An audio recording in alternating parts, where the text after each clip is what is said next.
Have you ever stopped and wondered how your phone knows exactly where you are? Or how a video game can build an entire, massive world from scratch? Well, it all boils down to this incredibly clever yet simple system for giving any point a precise address. All right, let's jump right into the world of coordinate geometry.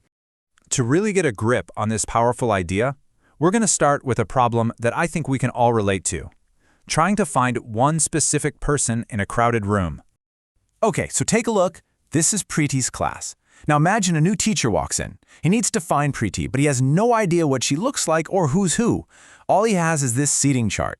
The whole room is just a grid of desks. So what's the plan? How can he pinpoint Preeti's exact location without just yelling her name or randomly pointing at students? What kind of system could you possibly use here? Well, the solution is actually pretty elegant.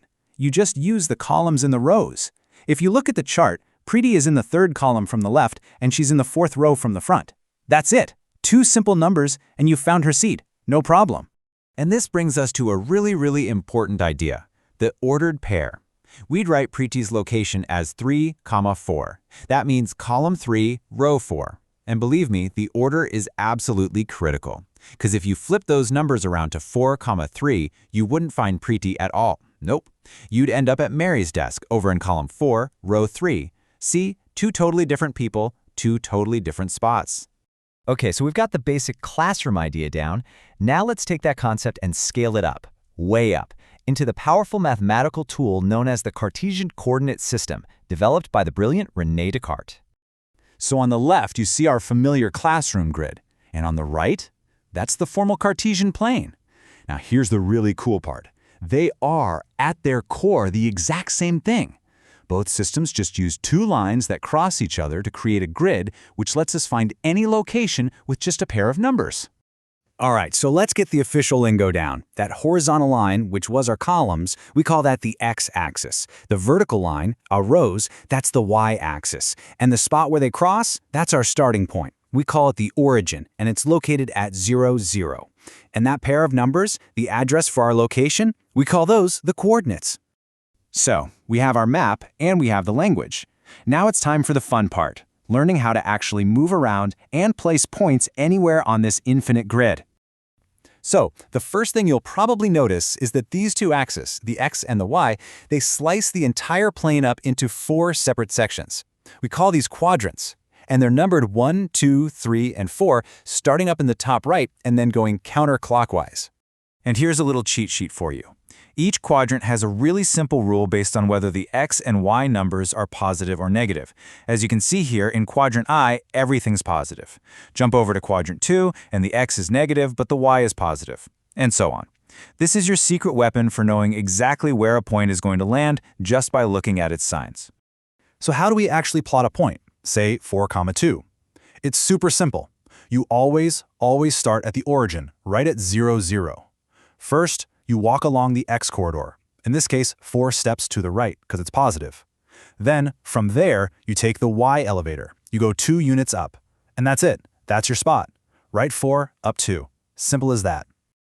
Okay, so finding points is one thing, but what if you want to know the direct distance between 2 of them? You know, as the crow flies?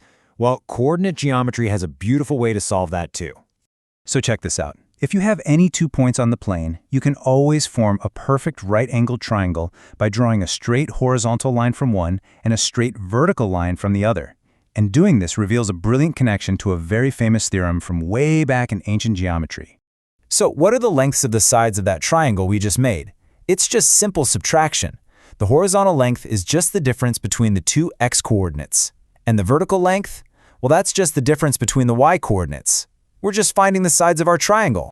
And of course, if we have the 2 shorter sides of a right triangle, we can use the Pythagorean theorem, a squared plus b squared equals c squared, to find the long side, which happens to be the distance we're looking for. This gives us the famous distance formula. Now, I know, it might look a little intimidating, but trust me, it's just Pythagoras wearing a fancy disguise. All right, so what if you don't care about the total distance? What if you need to find the exact halfway point between 2 different locations? You guessed it, there's a formula for that too. To wrap our heads around this, let's make it simpler for a second. Imagine just a basic number line. If I ask you for the middle point between the number 2 and the number 8, what do? You just find their average, right? You add them up, divide by 2, and bam, you get 5. This super simple idea is the key to everything.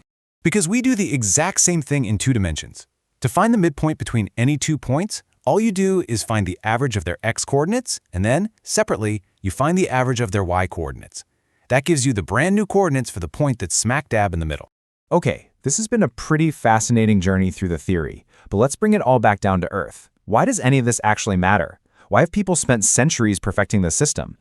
The short answer is because this stuff is everywhere. The GPS that gets you home from work, that's coordinate geometry. The way engineers plan out entire cities, that's geometry too.